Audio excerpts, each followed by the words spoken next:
말씀은 사무엘상 6장 2절부터 9절까지입니다.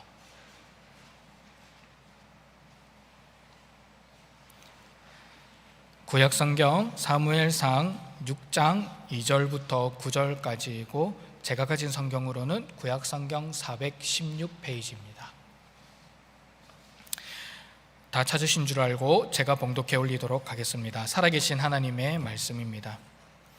블레셋 사람들이 제사장들과 복수자들을 불러서 이르되 우리가 여호와의 궤를 어떻게 할까? 그것을 어떻게 그 있던 곳으로 보낼 것인지 우리에게 가르치라.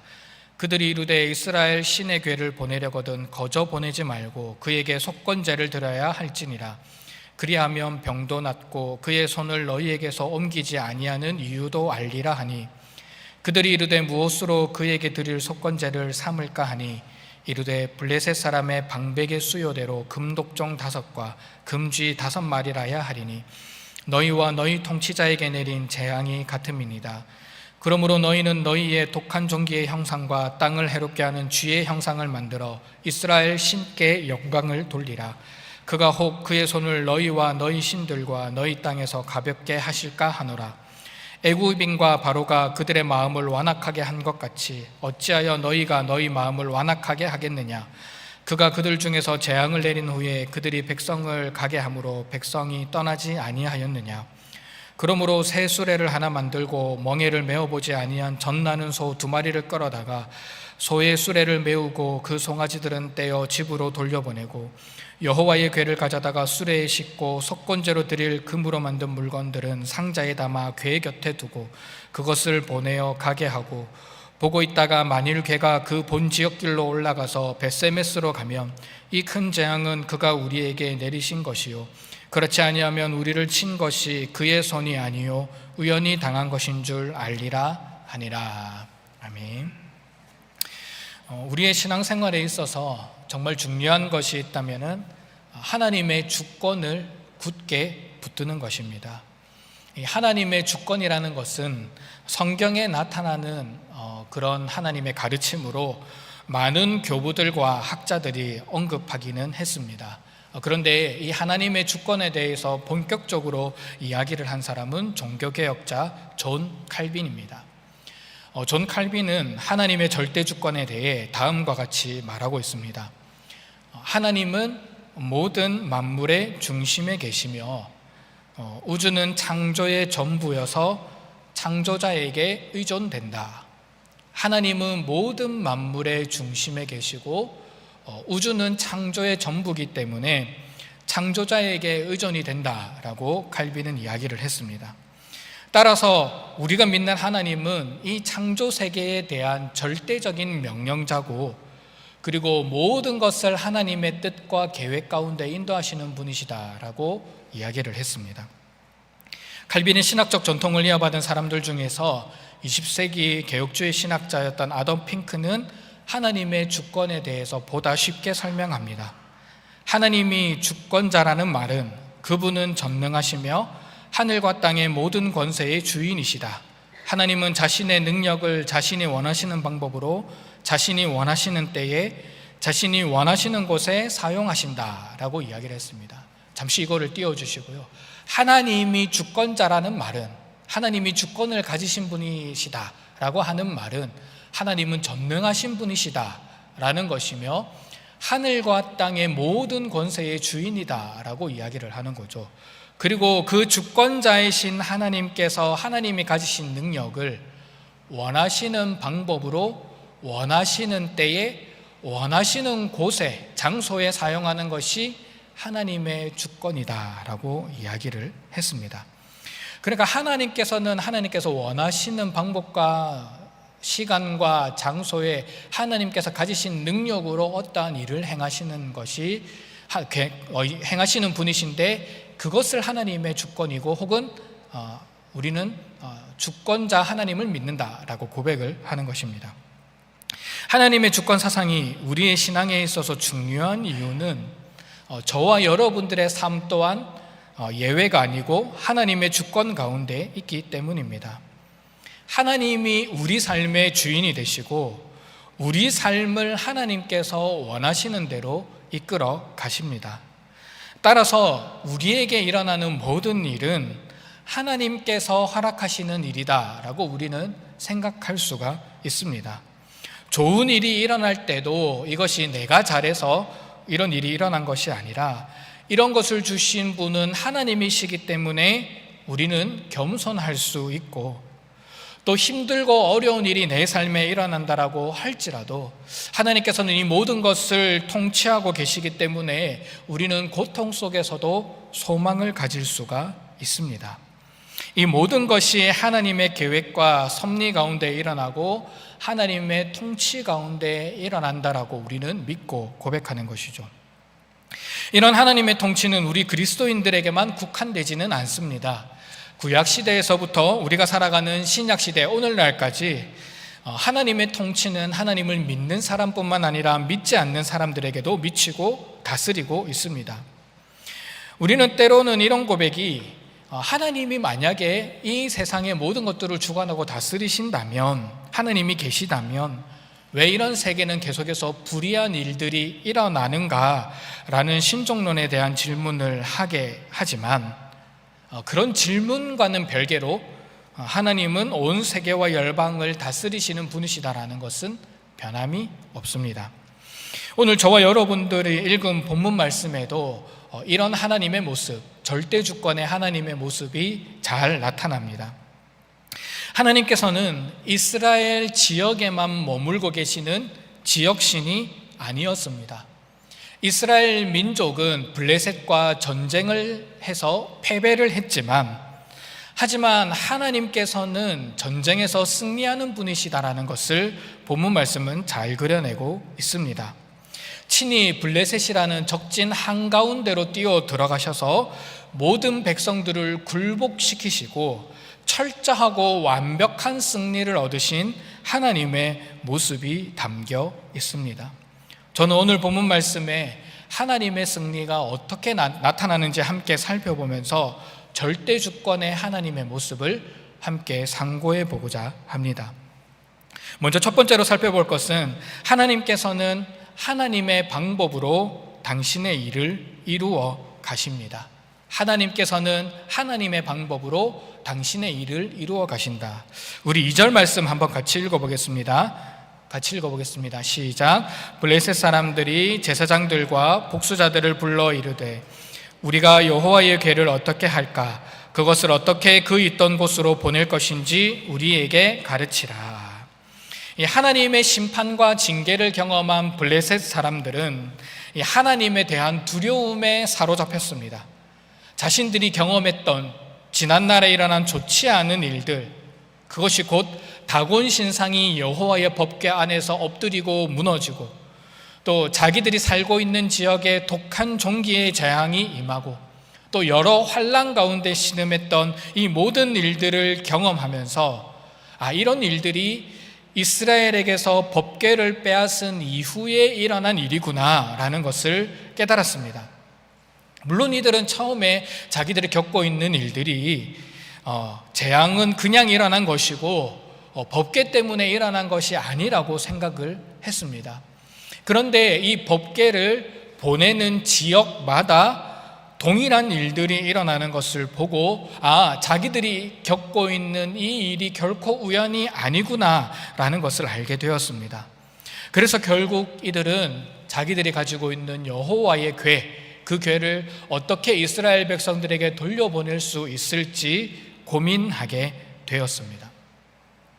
그런데 여러분, 사실 이 고민은 누가 해야 되는 고민입니까?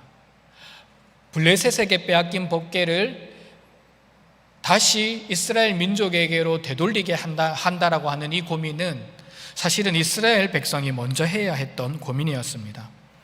그들이 전쟁에서 패배하고 난 이후에 법궤를 블레셋에게 빼앗겼는데, 이들은 어떻게 하면 그것을 돌려받을 수 있을지 고민해야 했습니다.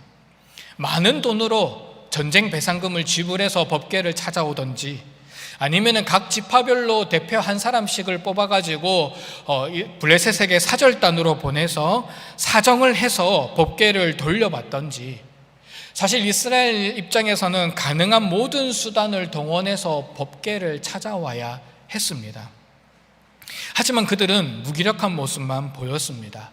무려 7개월 동안 아무런 행동도 하지 않았고, 그 7개월 사이에 이스라엘 백성들이 지켜야 했던 절기, 유월절이라는 절기와 초실절이라고 하는 이 절기가 있었음에도 불구하고 이스라엘 백성들은 법궤를 돌려받고자 하는 시도조차 하지 않았던 것입니다.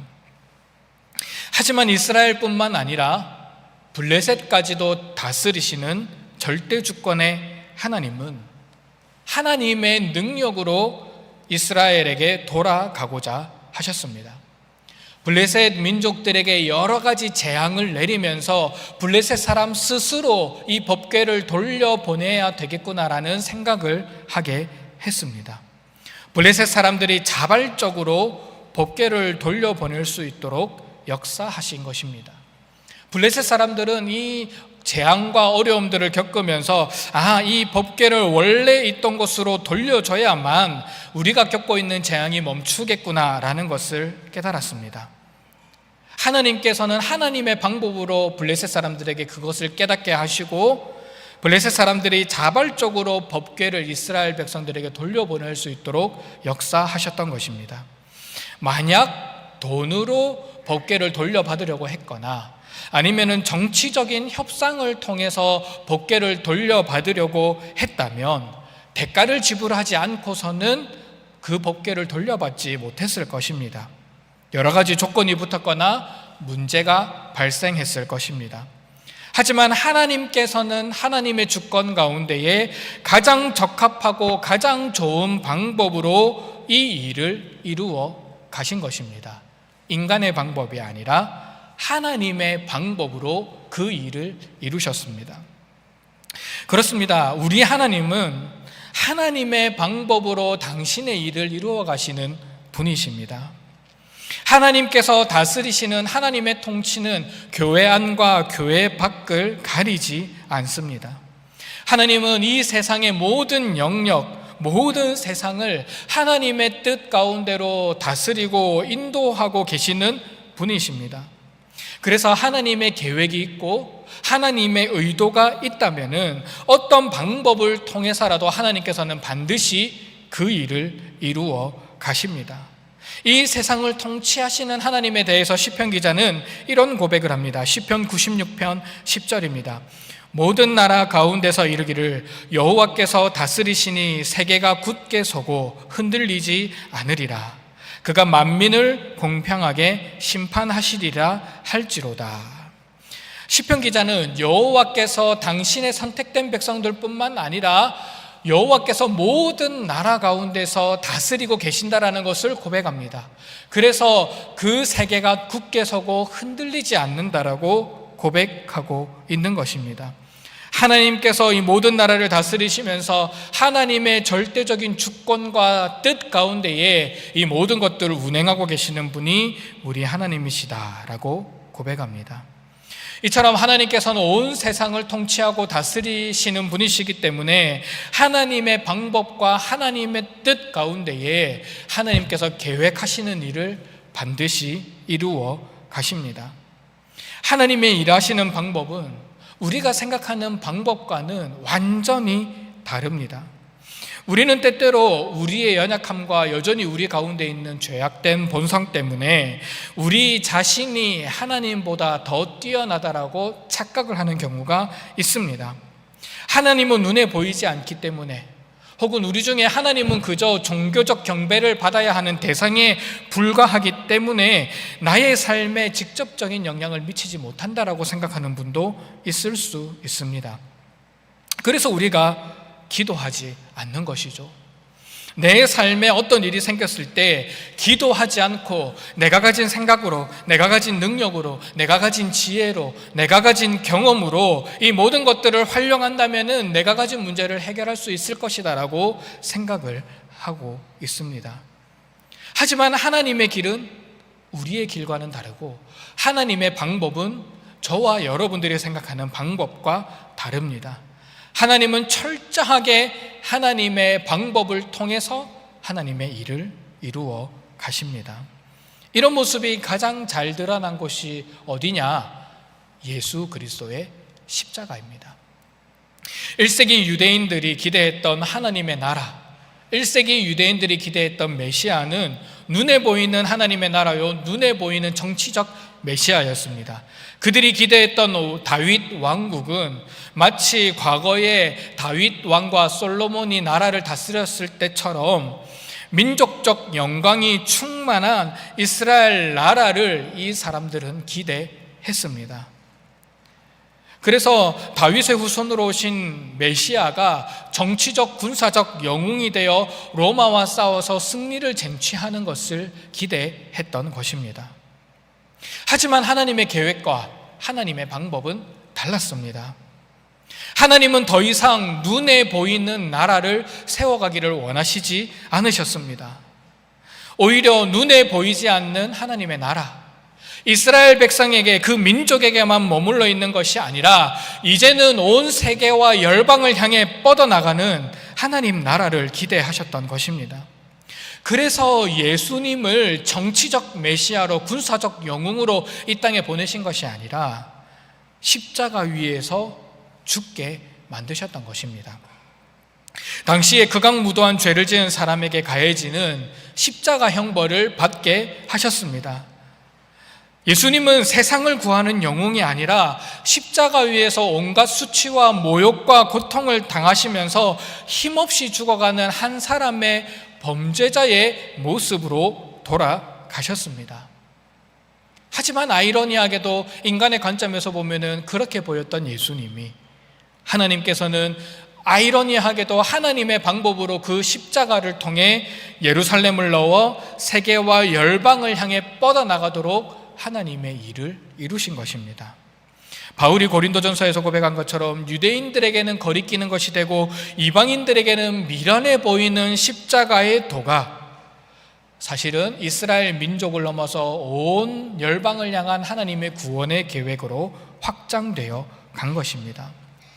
이렇게 하나님은 당신의 주권 가운데 하나님의 방법으로 우리가 예상하지 못한 생각과 일들을 통해 하나님의 일을 이루어 가십니다.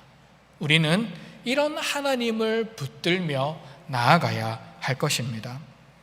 두 번째로 살펴볼 것은 하나님은 이방인을 통해서도 영광 받으시는 절대주권의 하나님이십니다. 여호와의 궤를 이스라엘로 돌려보내기로 결정한 블레셋 정치 지도자들은 어떻게 이것을 다루어 나갈지 종교 지도자들을 부릅니다. 제사장들과 복술자들은 부릅니다. 물론 여기서 말하는 제사장들과 복술자라고 하는 것은 이스라엘 민족에게 속한 제사장들이 아니라 블레셋 사람들 자기들이 데리고 있었던 자기 민족의 제사장들과 점치는 사람들을 불렀던 것입니다. 아무래도 이들이 생각하기에 지금 당하고 있는 이 모든 일은 이스라엘 신의 진노로 인한 것이다라고 생각을 했기 때문에 이 법궤를 돌려보낼 때 어떻게 하면은 신의 진노를 누그러뜨릴 수 있을까 고민을 했던 것이죠.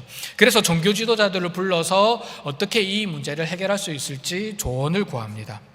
그때 블레셋의 종교 지도자들은 3절 말씀을 보시면은 여호와의 궤를 거저 보내지 말아라라고 이야기를 합니다. 자신들이 신을 진노하게 했으니 속건제를 드려서 신의 진노를 풀어야 한다라고 조언을 합니다. 여기서 말하는 속건제라고 하는 것은 이스라엘 백성들이 드렸던 제사 중에 하나인데요. 이것은 자신이 의식하지 못한 사이에, 한글 성경에는 부지중해라고 되어 있습니다. 내가 의식하지 못한 사이에 여호와의 성물, 거룩한 물건을 더럽혔거나 혹은 내가 의식하지 못한 사이에 여호와의 계명을 어겼을 때에 그 죄를 용서받기 위해 드리는 제사가 속건제입니다. 그런데 이 제사가 가지고 있는 독특한 점이 있다면 내가 그 제사를 드릴 때에 내가 손상시킨 그 물건의 값을 매겨서 그 값의 20%를 가산해서 더해서 그 금액을 함께 드려야 했던 제사입니다. 물론 블레셋 사람들이 말하는 속건제라고 하는 것은 하나님께서 이스라엘 백성들에게 정해주신 그런 속건제와 정확하게 일치하는 것은 아니겠지만, 하지만 이 블레셋 사람들은 자신의 생각과 자신의 방법을 고민을 하면서 우리가 어떻게 하면서 신의 진노를 풀 수 있을까 생각을 했습니다. 종교인의 이야기를 들은 블레셋 사람들은 그 말을 따릅니다. 4절 말씀을 보면은 블레셋 사람의 방백들의 숫자대로 금독종 5과 금쥐 5마리를 만듭니다. 이 금독종 5은 자기 블레셋 사람들을 상징하는 거고, 금쥐 5은 이들이 경험했던 재앙을 상징하는 것입니다. 그러면서 5절 말씀과 같이 말을 합니다. 그러므로 너희는 너희의 독한 종기의 형상과 땅을 해롭게 하는 쥐의 형상을 만들어 이스라엘의 신께 영광을 돌리라. 속건제를 드리고 거기에 대해서 금쥐와 금독종 5마리를 만들어서 함께 보내는데, 이렇게 보내는 이유가 뭐냐? 너희들이 이스라엘의 신께 영광 돌리기 위함이다라고 이 블레셋에 있는 종교 지도자들이 이야기를 하고 있는 것입니다. 여러분, 이것이 왜 중요한 이야기냐? 하나님께서는 이방 사람들을 통해서도, 하나님을 알지 못하는 사람들을 통해서도 영광 받으시기에 합당하신 분이기 때문입니다. 그리고 이것이 왜 중요한 이야기냐? 이 당시에 이스라엘 백성들이 전쟁에서 패배해서 법궤를 빼앗긴 가장 큰 이유가 무엇이냐면 하나님을 제대로 경배하지 않았기 때문입니다. 이스라엘 백성들은 하나님을 경배하지 않았고 하나님께 영광 돌리지 않았습니다. 그 당시에 엘리 제사장, 당시에 사사였고 제사장이었지만 나이가 많이 들어서 영적인 분별력을 잃어버렸습니다. 그의 2 아들이 실질적인 이스라엘의 영적인 지도자가 되어서 백성들로 하여금 하나님 앞으로 나아가게 하는 그런 모습을 가졌어야 되는데, 이들은 사람들이 하나님 앞에 제사를 드리려고 제물을 가져 나오면은 하나님께 불태워서 제물을 드리기도 전에 갈고리를 가져가지고 제물을 탈취했던 사람들이었습니다. 그러니까 이 지도자들이 이런 모습을 보이고 있으니까 그 당시에 이스라엘 백성들 또한 혼합주의적인 신앙생활을 하고 있었고, 하나님을 마땅히 경배하고 예배해야 되는데 그런 모습을 제대로 보여주지 않았고 제대로 섬기지 않았던 것입니다. 그래서 이들이 블레셋과 대규모 전쟁을 하고 있었을 때 미신적인 믿음으로 여호와의 궤를 그냥 우상 숭배하는 모습으로 이 궤만 가져오면 우리가 전쟁에서 승리한다라고 생각을 했고, 그 결과 하나님께서는 그들을 구원하지 않았던 것입니다. 이스라엘 백성들조차 하나님을 제대로 섬기지 않고 하나님께 영광 돌리는 일을 하지 않았는데, 하나님께서는 하나님의 주권 가운데 블레셋 사람들의 입술을 통해서 영광을 받으시고 있는 겁니다. 너희들이 나를 경배하지 않으니까 나는 이방인의 입술을 통해서라도 경배를 받겠다. 너희들이 나를 유일한 신으로 인정하고 고백하지 않으니까 내가 저 블레셋에 직접 들어가서 그들에게 재앙을 내리고 징계를 내림으로 하나님의 유일하신 하나님 되심을 나타내 보이겠다. 하나님께서 그렇게 말씀하고 보여주고 있는 것입니다. 사실 이것은 블레셋 사람들에게 쉽지 않았습니다. 왜냐하면은 우리가 이스라엘에게 믿는 신에게 영광을 돌려야 한다라고 하는 이 고백, 이 모습은 자기들이 믿는 다곤신이 이스라엘의 신보다 열등하다는 것을 인정해야 했기 때문입니다.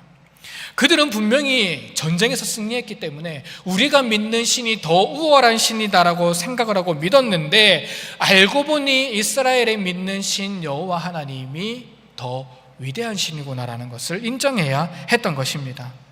다곤 우상이 여호와의 궤 앞에 쓰러지고 여호와의 궤가 가는 곳곳마다 재앙이 임하는 모습을 보면서 이들은 이스라엘 백성들이 믿는 하나님이 참 하나님이시요 참 신이시라는 것을 인정해야만 했던 것입니다.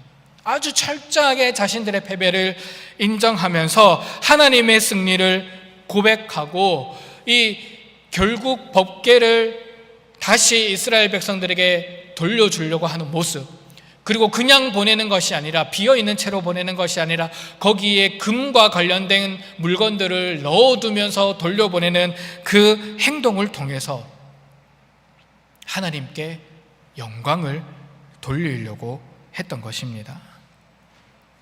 여러분, 저와 여러분들이 믿는 하나님은 하나님을 알지 못하는 사람의 입술을 통해서도 영광 받으시는 분이십니다.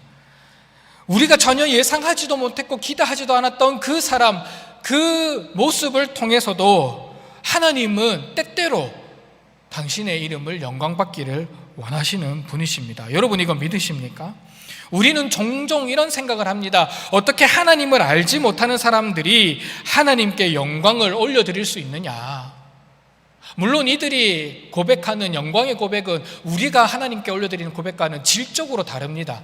우리는 예수 그리스도의 십자가의 구원을 가진 사람이기 때문에 거기에 맞는 영광의 고백을 올려드리는 거고, 하나님을 알지 못하는 사람들은 알지 못하기 때문에 그 올려드리는 고백이 질적으로 다른 것입니다. 그럼에도 불구하고 하나님께서는 때때로 그런 일을 행하신다는 것입니다. 성경에 대표적인 예가 한 가지 있습니다. 마태복음 27장 54절 말씀을 보면은 예수님께서 십자가 위에서 죽으셨을 때 일어난 일들을 기록하고 있습니다. 백부장과 및 함께 예수를 지키던 자들이 지진과 그 일어난 일들을 보고 심히 두려워하여 이르되 이는 진실로 하나님의 아들이었도다. 예수님께서 십자가 위에서 운명하실 때에 성소의 휘장이 위에서부터 아래로 찢어집니다. 그리고 기이한 자연현상이 일어나는데 땅이 진동을 하고 바위가 터지는 일들이 일어납니다. 이런 일들을 가장 가까이에서 지켜보고 있었던 로마 군인들이 자기도 모르게 내뱉은 진실의 고백 한마디가 무엇입니까? 이는 진실로 하나님의 아들이었도다. 여러분, 이때도 유대인들은 마찬가지로 예수 그리스도를 메시아로 인정하지 않고 하나님의 영광을 올려드리지 않았습니다. 이때 유대인들은 동일하게 예수님을 십자가에 못 박으라고 말하고 하나님을 경배하는 모습을 보이지 않았습니다. 하지만 하나님께서는 로마의 백부장과 군인을 통해서, 어쩌면 아무것도 모르는 그 사람의 입술을 통해서 진실된 고백을 하게 하시면서 영광을 받으셨던 것입니다. 이들은 군인이었습니다. 예수님에 대해 긍정적인 평가를 내릴 이유가 아무것도 없었습니다. 하지만 예수님께서 죽으시는 바로 그 순간에 이들은 두려움에 사로잡혀 자기들도 모르는 사이에 바른 고백을 하고 이를 통해 하나님께서는 영광 받으셨던 것입니다. 이처럼 하나님께서는 당신의 주권과 당신의 능력 가운데 얼마든지 이런 일들이 가능하게 하십니다. 그런데 우리가 생각해야 되는 것은 하나님께서는 왜 그렇게 하시는 걸까? 왜 이방인의 입술을 통해, 왜 하나님을 알지 못하는 사람을 통해 그런 영광의 고백을 받으셔야만 하시는가? 물론 하나님의 주권과 능력 가운데 그런 일을 하시는데 거기에는 이유가 있습니다.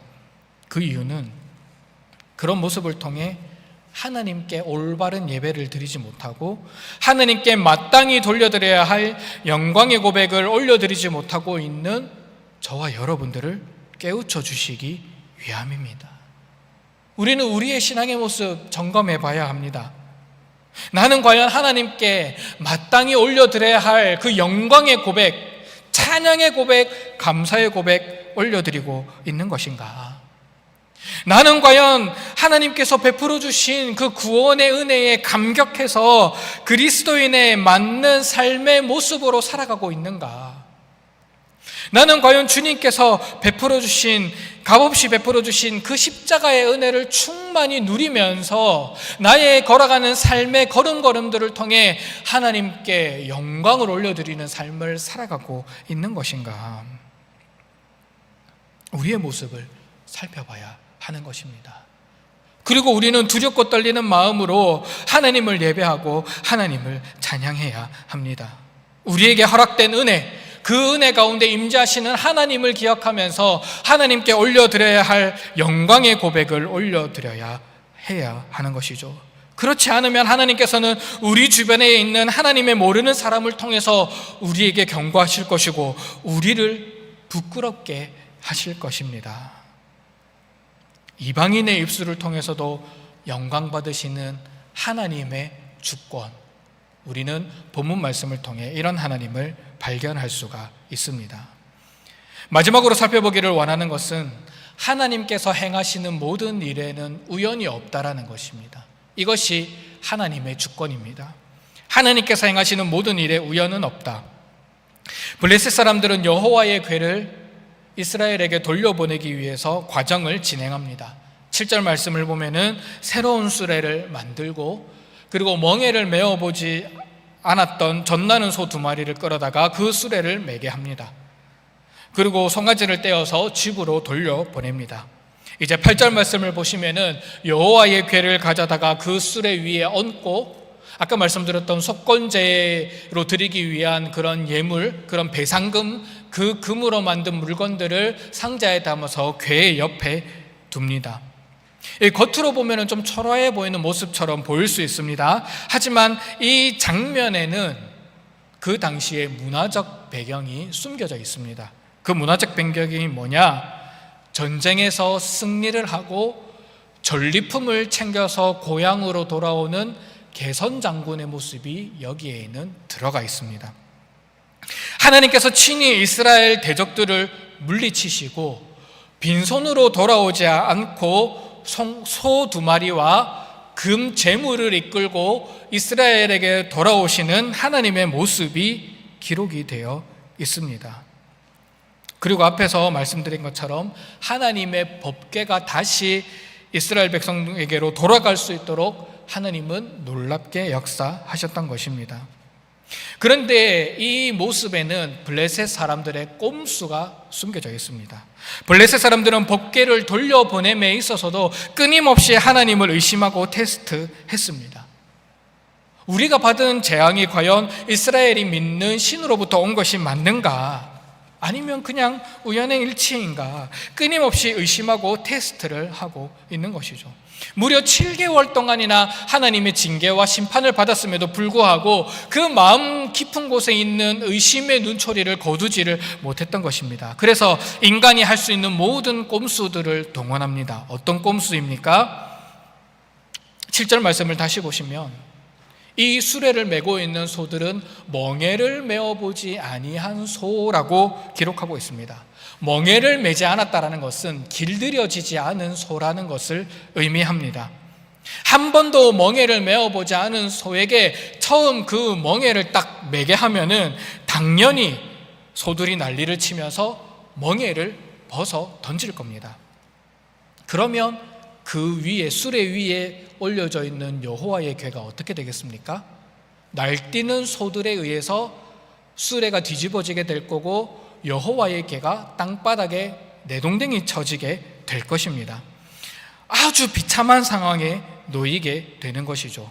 블레셋 사람들은 이런 모습을 기대하면서 지금 이런 행동을 하고 있습니다. 두 번째, 이들이 했던 꼼수, 두 번째 장치는 아직 젖을 떼지 아니한 어미소에게 멍에를 매게 했다라고 기록되어 있습니다. 동물의 본성상 젖을 떼지 아니한 소들에게 멍에를 매게 하고 젖이 필요한 송아지들을 집으로 돌려보낸다면 이 어미소들은 어디를 향해서 가겠습니까? 이들이 기대했던 벳세메스를 향해서 가는 것이 아니라 당연히 자기의 젖을 필요로 하고 있는 송아지를 향해 갔을 것입니다. 그러니까 이들은 이런 모습을 기대한 거죠.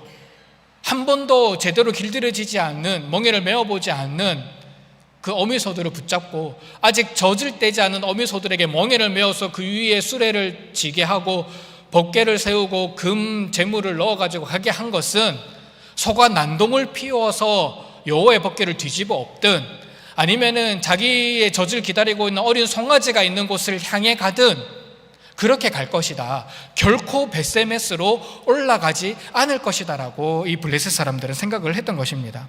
그래서 9절과 같이 이들은 이렇게 말합니다.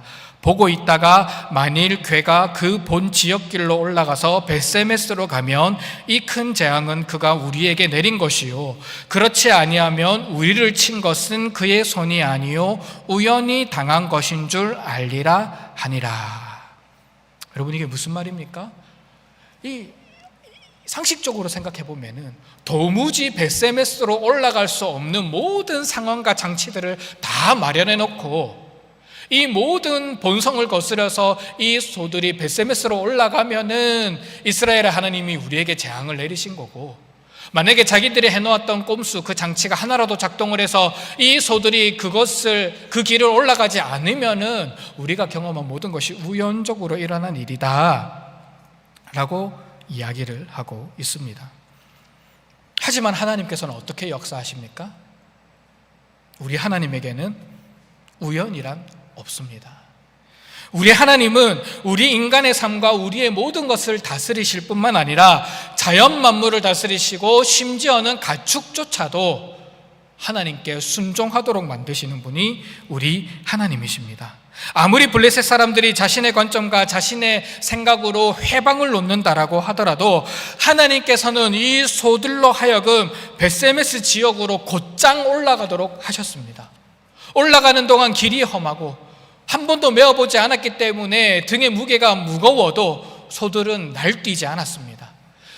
전내나는 송아지들이 뒤에서 울부짖는 소리를 내어도 이 어미 소들은 뒤로 돌아서지 않고 하나님께서 인도하시는 그 벳세메스의 길을 향해 걸어갔습니다. 그렇게 하심으로 블레셋 사람들에게 내린 재앙은 결코 우연이 아니라 하나님께서 작정하신 일이요 하나님의 전능한 손으로 행하신 일이었다라는 것을 보여주셨습니다. 블레셋 사람들이 아무리 방해를 하고 아무리 자신들이 이렇게 여러 가지 장치들을 해놓았다라고 할지라도 전능한 하나님은 이 모든 일들을 하나님의 계획과 하나님의 뜻 가운데 이끌고 계셨던 것입니다. 여러분, 이런 분이 바로 저와 여러분들이 믿는 우리 하나님이십니다. 하나님은 오늘도 하나님의 주권 가운데 저와 여러분들에게 말씀하여 주십니다. 우리에게 일어나는 일 중에 우연히 일어난 것은 아무것도 없다라고 말씀해 주십니다. 이것을 여러분들 믿으시기 바랍니다. 모든 것이 하나님의 계획과 하나님의 섭리 가운데 일어난다는 것을 우리는 믿고 하나님을 바라봐야 한다는 것입니다. 예수님께서는 그 당시에 흔하게 길가에서 보이는 참새 두 마리가 시장에서 한 아사리온에서 팔리는 것조차도 하나님께서 허락하지 않으시면 이루어질 수 없다라고 말씀하십니다. 우리 아무도 관심 가지지 않는 길가에 흔하게 피어났다가 사라지는 들불조차도 관심을 가지시고 먹이시고 입히시는 분이 우리 하나님이시라고 예수님께서는 말씀하셨습니다. 이 세상에 일어나는 모든 일들 결코 우연으로 되는 것이 없고 모든 것이 다 하나님의 주권 가운데 일어나는 일이라고 예수님께서는 동일하게 말씀하셨던 것입니다. 이와 마찬가지로 우리에게 일어나는 일도 우연히 일어나는 일 없습니다. 우리는 다 알지 못하고 우리는 이 모든 상황을 다 이해하지 못한다라고 할지라도 이것은 하나님의 손 안에서 이루어지는 일이라는 것을 우리는 믿음으로 고백해야 합니다. 그래서 우리는 절망 가운데 소망을 가질 수 있습니다. 그래서 우리는 내 삶을 신실하게 이끌어 가시는 하나님에 대한 신뢰를 가지고 절대 주권의 하나님을 붙들 수 있는 것입니다. 지금 당장은 내가 하나님의 뜻과 계획을 알지 못하지만 시간이 다 지나가고 난 다음에 바울이 고백했던 것처럼 모든 것을 합력하여 선을 이루어 주시는 하나님의 지혜를 깨닫게 될 것입니다. 그러면 저와 여러분들이 해야 할 일이 무엇일까요? 잠언 3장 5절 6절 말씀에 이렇게 말씀하십니다. 우리 같이 한번 읽어보겠습니다. 같이 읽겠습니다. 시작. 너는 마음을 다하여 여호와를 신뢰하고 내 명철을 의지하지 말라. 너는 범사의 그를 인정하라. 그리하면 내 길을 지도하시리라. 아멘. 우리가 해야 할 일은 마음을 다하여 여호와 하나님을 신뢰하는 것입니다. 우리의 이성, 우리의 생각, 우리의 경험, 우리의 계획, 이 모든 것을 의지하지 말아야 합니다. 우리의 삶의 걸음걸음을 인도하시는 분은 오직 여호와 하나님 한 분밖에 없음을 겸손히 인정해야 할 것입니다. 그럴 때 절대 주권의 하나님께서 저와 여러분들의 삶의 걸음걸음들을 인도하실 것이고 우리의 삶을 통해 영광받아 주실 것입니다. 그런데 우리는 이것을 우리의 힘으로 할 수 없습니다. 우리 안에는 여전히 죄의 영향 아래서 신음하고 있는 우리의 예쁜 성이 있기 때문에 우리가 하나님을 믿고 하나님을 따른다라고 하면서도 여전히 우리는 의심하게 되고 블레셋 사람들이 보여줬던 모습처럼 연약한 모습을 가질 수밖에 없습니다. 그래서 우리는 또한 간구해야 하는 것이 성령의 능력으로 이 일을 감당할 수 있도록 우리는 기도해야 하는 것입니다. 바울은 갈라디아서 5장 16절에 이렇게 고백합니다. 내가 이르노니 너희는 성령을 따라 행하라. 너희는 성령을 따라 행하라. 그리하면 육체의 욕심을 이루지 아니하리라. 우리가 성령을 의지하고 성령을 따라 행할 때에 우리의 삶을 주권적으로 인도해 가시는 하나님을 굳건하게 신뢰할 수 있고 그 하나님 앞에 우리가 가진 모든 것을 내려놓으면서 하나님과 동행하는 삶을 살아갈 수가 있습니다. 이것이 우리에게 말씀하시는 절대주권의 하나님의 모습입니다. 사랑하는 성도 여러분, 하나님은 오늘도 하나님의 주권 가운데 저와 여러분들의 삶을 인도해 주십니다. 절대주권의 하나님은 하나님의 방법과 하나님의 계획 가운데 하나님의 뜻을 이루어 가십니다. 절대주권의 하나님은 우리의 삶 속에 어떠한 우연도 허락하지 않으시고 하나님의 계획과 섭리 가운데 우리의 삶의 걸음걸음들을 인도해 주십니다. 절대주권의 하나님은 우리의 모습을 보면서 이방인들을 통해서도 영광 받으실 수 있는 분이시기 때문에 우리는 온 마음을 다해 그 하나님을 예배하며 경배해야 합니다. 우리의 믿음과 우리의 신앙이 이 절대주권의 하나님에 대한 모습을 잠시 잊고 살았다면 우리의 시선을 다시 하나님께로 고정할 수 있기를 원합니다.